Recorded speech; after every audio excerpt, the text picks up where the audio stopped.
Most people think a comeback is a weapon, a way to win, dominate, and make the other person regret opening their mouth. But here's the problem.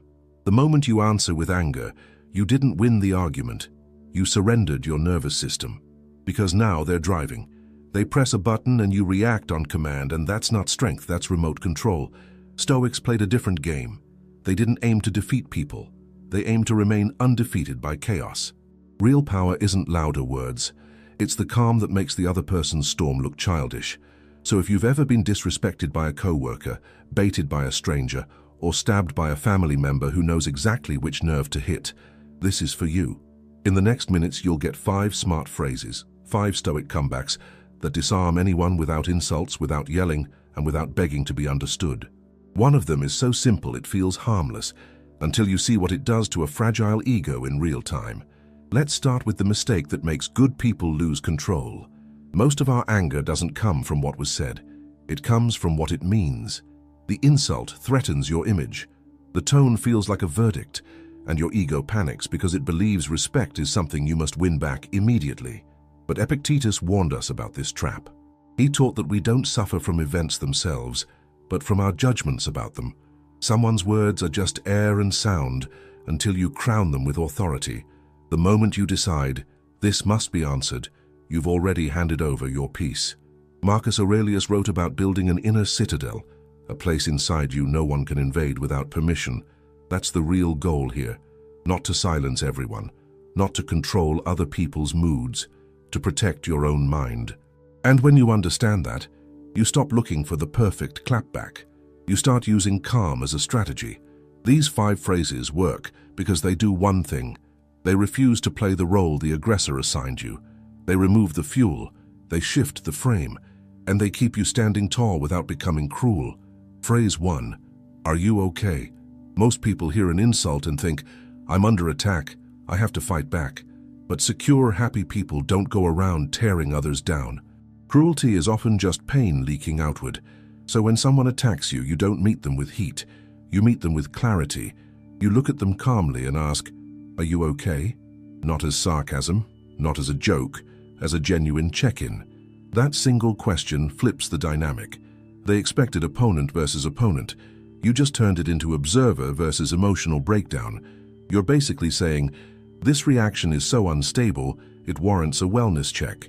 And here's why it's disarming. It forces them to look at themselves. Instead of you scrambling to defend your worth, they're suddenly confronted with their own state. It's a mirror. And fragile egos hate mirrors. Seneca wrote that people who lash out are often already suffering. When you respond like this, you refuse to be offended. You prove their words can't reach you. And nothing dismantles an aggressor faster than realizing they're not feared. They're being studied. Phrase 2. Anyway, we're trained to believe silence is weakness. But in social power dynamics, silence is pressure. When someone insults you, there's a hidden desperation underneath it. They threw a spear, and they're waiting for the impact. They want your face to change. They want your voice to rise. They want proof they can move you. So give them the void. When they finish, don't respond right away. Look at them. Keep your posture relaxed. Let 3 or 4 seconds pass. That gap is torture for people who feed on reaction. Humans hate social vacuums. Their mind starts racing. Did I go too far? Did he even hear me? Why isn't he reacting? Then you break the silence with one word. Anyway, and you return to what you were doing. The silence says, I'm processing your behavior. The anyway says, and it didn't matter. You treat their outburst like a passing car alarm. Loud, annoying, irrelevant. Here's the key. You don't rush to defend yourself because you don't need your value confirmed in real time. The wise are comfortable in the void, and when you step over the insult and move on, you leave them alone with their anger. And that is a lonely place to be. Phrase 3. You're allowed to think that. Arguments drain you because they're often a hunt for validation. You want the other person to agree so you can feel safe. But that's a trap because you can't control other people's opinions. This is the core of Stoicism, the dichotomy of control. You control your choices, your character, your response. You do not control someone else's judgment. So when someone labels you, misreads you, or insists they're right about you, you say, you're allowed to think that. That sentence is radical acceptance. It's the verbal equivalent of dropping the rope in tug of war. They're pulling hard, ready to drag you into a fight, and suddenly, there's no tension to grab. You're not conceding. You're elevating. You're saying your opinion is not a fact, it's not a verdict. It's just a thought in your mind, and you're free to keep it. This is how you become untouchable. Your self-image becomes internal, not outsourced. You stop begging the world to sign off on your identity. If you want more of this kind of calm power every day, subscribe to Stoic Spring. It will genuinely improve your life because you'll build the habit of protecting your inner peace and growing in maturity, one video at a time. Phrase 4. Did you mean to be that rude, or did it come out wrong? Stoicism isn't being passive, it's being precise. Sometimes you do need to confront disrespect, but you do it without becoming the monster you're dealing with. This phrase is a surgical strike against bad behavior. When someone is rude, they're often on autopilot, stressed, insecure, impulsive. They're emoting, not thinking. So you calmly ask, did you mean to be that rude, or did it come out wrong? Notice the structure. You give them two choices. Option A, they admit they intended to be cruel. Most people won't do that publicly because it makes them look small. Option B, they admit they messed up and now have to correct themselves. Either way, you force them to engage their higher mind. You drag them out of the emotional swamp and into accountability. And you do it without insults. You're not attacking their character. You're naming the behavior.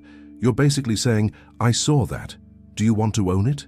This shifts you into the role of calm adult in the room. And when you hold that frame, their disrespect collapses under its own weight. Phrase 5. I'm not the audience for this. Anger is often a performance. Like a tantrum, it needs an audience. Adults do the same thing. When someone tries to drag you into a fight, they're recruiting you into their drama. They want you to play a role, victim, villain, fellow screamer. The ultimate Stoic move is to refuse the role. You say, I'm not the audience for this. It's final. It's clean. It implies their outburst is a show and you didn't buy a ticket. You're not saying they're wrong. You're saying this frequency is beneath you. And this is what boundaries look like without shouting. Stoicism is about protecting your inner fortress. If someone is throwing garbage at the gates of your mind, you don't have to stand there and catch it. You can close the gate.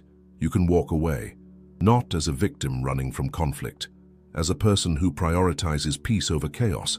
As someone who refuses to waste life on noise. Using these phrases isn't about being savage. It's about preserving your energy. Every time you refuse to argue with someone committed to misunderstanding you, you buy back a piece of your freedom. The world is full of people who are angry, lost, desperate to be heard. If you stop to wrestle with every one of them, you'll never reach your destination. Marcus Aurelius wrote that the best revenge is to be unlike the one who caused the harm. That's what you're doing here. You're not fighting fire with fire. You're staying cool enough to extinguish it. So speak less. Pause more. And when you do speak, let your words carry weight, not heat. Now comment which phrase you'll use first. Are you okay? Anyway, you're allowed to think that. Did you mean to be that rude? Or, I'm not the audience for this. And if you want to train this mindset daily, subscribe to Stoic Spring, because your life improves when you build the habit of guarding your inner peace and growing in maturity.